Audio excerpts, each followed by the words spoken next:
नमस्कार दोस्तों, एक बार फिर आप सबका स्वागत है आपके अपने चैनल हिंदी साहित्य सरिता में। दोस्तों, आज के वीडियो में हम लोग देखेंगे बहुत ही महत्वपूर्ण हिंदी साहित्य की सभी विधाओं पर अपनी लेखनी चलाने वाले लेखक उपेंद्र नाथ अस्क जी का संक्षिप्त परिचय, उनकी रचनाएं और उनकी रचनाओं को याद करेंगे छोटी छोटी ट्रिक्स के माध्यम से। तो सबसे पहले हम लोग देखेंगे उनका संक्षिप्त जीवन परिचय। तो उपेंद्र नाथ अस्क जी का जन्म 1910 ईस्वी में जालंधर पंजाब में हुआ था। इनकी मृत्यु 19 जनवरी 1996 में हुई थी।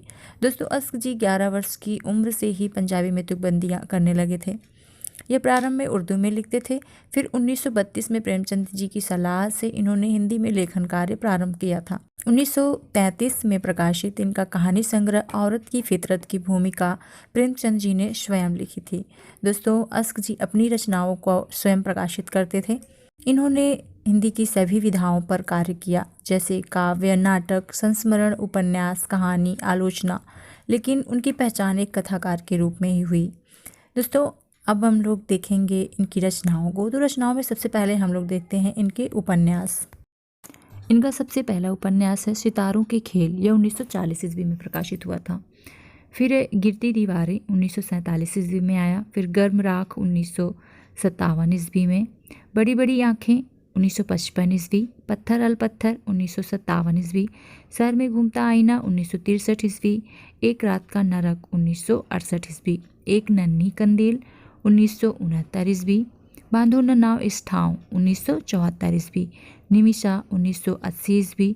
पलटती धार 1997 में। ये इनके उपन्यास हैं दोस्तों, और इनके सभी उपन्यास एग्ज़ाम की दृष्टि से बहुत ही महत्वपूर्ण हैं। इनमें इनकी सभी विधाओं से कोई ना कोई क्वेश्चन हर एग्ज़ाम में पूछा जाता है। तो इन उपन्यासों को दोस्तों हम लोग एक छोटी सी ट्रिक के माध्यम से भी याद रख सकते हैं। तो वह ट्रिक है दोस्तों, अश्कों से सितारे गिरते गर्म राख में। अश्कों से सितारे गिरते गर्म राख में, बड़ी बड़ी आँखों वाले पत्थर शहर में घूमे एक रात में। बड़ी बड़ी आँखों वाले पत्थर शहर में घूमे एक रात में। एक नन्ही कंदील को बांधो न निमिषा इस पलटती धार में। एक नन्ही कंदील को बांधो न निमिषा इस पलटती धार में। तो ये इनके उपन्यासों को याद करने की ट्रिक है दोस्तों। आप लोग इस तरह से चाहे तो इन्हें याद कर सकते हैं। अगर ट्रिक आप लोगों को बड़ी लगती है, नहीं पर समझ में आती है, एक एक वर्ड से आप लोग ट्रिक बनाना चाहते हैं तो आप लोग बना सकते हैं, और अन्यथा इन्हें ऐसे भी आप लोग याद रख सकते हैं। तो इस ट्रिक को हम लोग एक्सप्लेन करके देख लेते हैं एक बार। तो ट्रिक है अश्कों से सितारे गिरते। तो अश्कों से हम लोग अश्क जी का नाम याद रखेंगे। फिर सितारे गिरते, सितारे से याद रखेंगे सितारों का खेल, और गिरते से याद रखेंगे गिरती दीवारें। गर्म राख इनका उपन्यास में का कोई अर्थ नहीं है। फिर बड़ी बड़ी आँखों वाले पत्थर शहर में घूमे एक रात में। तो बड़ी बड़ी आँखों से याद रखेंगे बड़ी बड़ी आँखें, वाले का कोई अर्थ नहीं होगा। फिर पत्थर से याद रखेंगे पत्थर अल पत्थर। फिर शहर में घूमे से याद रखेंगे शहर में घूमता आईना। फिर है एक रात में, तो एक रात में से हो जाएगा एक रात का नरक। फिर है एक नन्ही कंदील से इनका एक उपन्यास है एक नन्ही कंदील, को का कोई अर्थ नहीं है। फिर बांधो ना से याद रखेंगे बांधो न नाव इस ठाव। निमिषा से निमिषा याद रखेंगे। इस पलटती धार में से याद रखेंगे इनका उपन्यास पलटती धार। तो ये इनके उपन्यासों को याद करने की ट्रिक थी दोस्तों। आप लोग को कैसी लगी आप लोग हमें कमेंट करके ज़रूर बताएंगे। चलिए अब हम लोग देखते हैं इनके नाटक। उससे पहले दोस्तों, अगर आप लोगों ने हमारे चैनल को अभी तक सब्सक्राइब नहीं किया तो प्लीज़ दोस्तों सब्सक्राइब कर दीजिए और वीडियो को लाइक कर दीजिए। तो चलिए देखते हैं नाटक है इनका लक्ष्मी का स्वागत 1935 ईस्वी में आया। फिर स्वर्ग की झलक 1940 में। छठा बेटा 1940। जय पराजय 1937। देवताओं की छाया 1940। अलग अलग रास्ते 1954। अंजू दीदी 1955। भंवर 1961। बड़े खिलाड़ी 1967। लौटता हुआ दिन 1972। फिर एक कैद और उड़ान, इनका प्रकाशन वर्ष हमें नहीं मिला है दोस्तों। तो इनके नाटकों को भी आप लोग ट्रिक से याद अगर रखना चाहें तो रख सकते हैं। इनके नाटक भी एग्ज़ाम की दृष्टि से बहुत ही महत्वपूर्ण हैं, जैसे कि लक्ष्मी का स्वागत, स्वर्ग की झलक, छठा बेटा, अंजू दीदी, ये सभी इनके नाटक कई बार एग्ज़ाम में पूछे जा चुके हैं। देवताओं की छाया भी महत्वपूर्ण है, ये भी पूछा जाता है दोस्तों।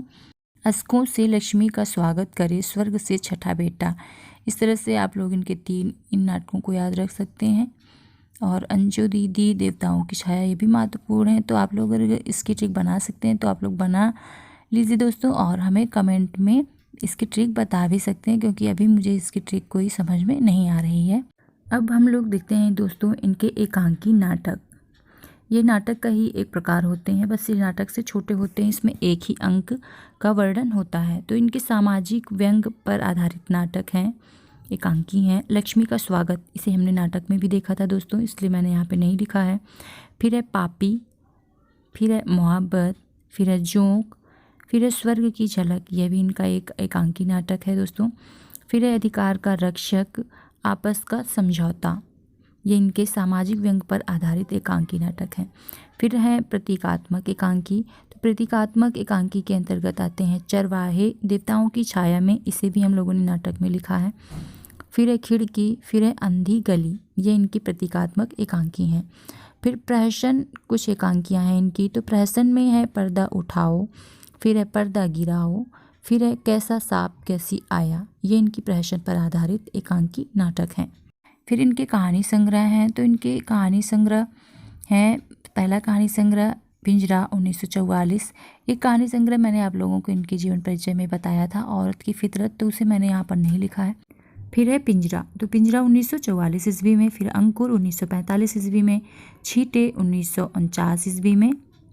फिर है बैंगन का पौधा, यह 1954 ईस्वी में। फिर है 70 श्रेष्ठ कहानियाँ, यह 1958 ईस्वी में प्रकाशित हुआ।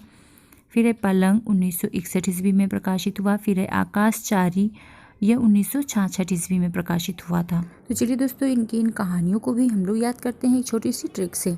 तो वो ट्रिक है पिंजरा, अंकुर, छींटे, अस्क, बैंगन, 70, पलंग, आकाश। ये बहुत ही छोटी सी ट्रिक है, आप लोगों को अच्छी भी लगेगी। आप लोगों को अच्छी लगी या नहीं लगी, आप लोग हमें कमेंट करके ज़रूर बताइएगा दोस्तों। पिंजरा, अंकुर, छींटे, अस्क, बैंगन, 70, पलंग, आकाश, 2-3 बार आप लोग रिपीट करेंगे तो आप लोगों को आसानी से ये याद हो जाएगी। तो पिंजरा से हम लोग याद रखेंगे दोस्तों इनका कहानी संग्रह पिंजरा, अंकुर से इनका कहानी संग्रह अंकुर, छींटे से छींटे याद रखेंगे, अस्क से लेखक का नाम याद रखेंगे ताकि हम ये भूल ना जाएं कि ये किसकी ट्रिक थी। तो इसलिए मैं अपनी ट्रिक में लेखक का नाम ज़रूर शामिल कर लेती हूँ।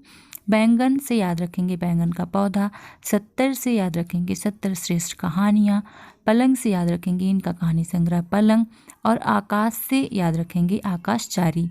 तो ये इनके कहानी संग्रहों को याद रखने की ट्रिक थी दोस्तों। इनकी 2-3 कहानियाँ और भी हमें प्राप्त हुई हैं जो प्रकाशन वर्ष के साथ हमें नहीं मिली हैं।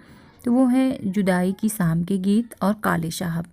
ये 2 कहानियाँ भी आप लोग याद रखिएगा दोस्तों। ये इतनी महत्वपूर्ण हमें नहीं लग रही हैं, लेकिन फिर भी आप लोग इन्हें याद रख सकते हैं।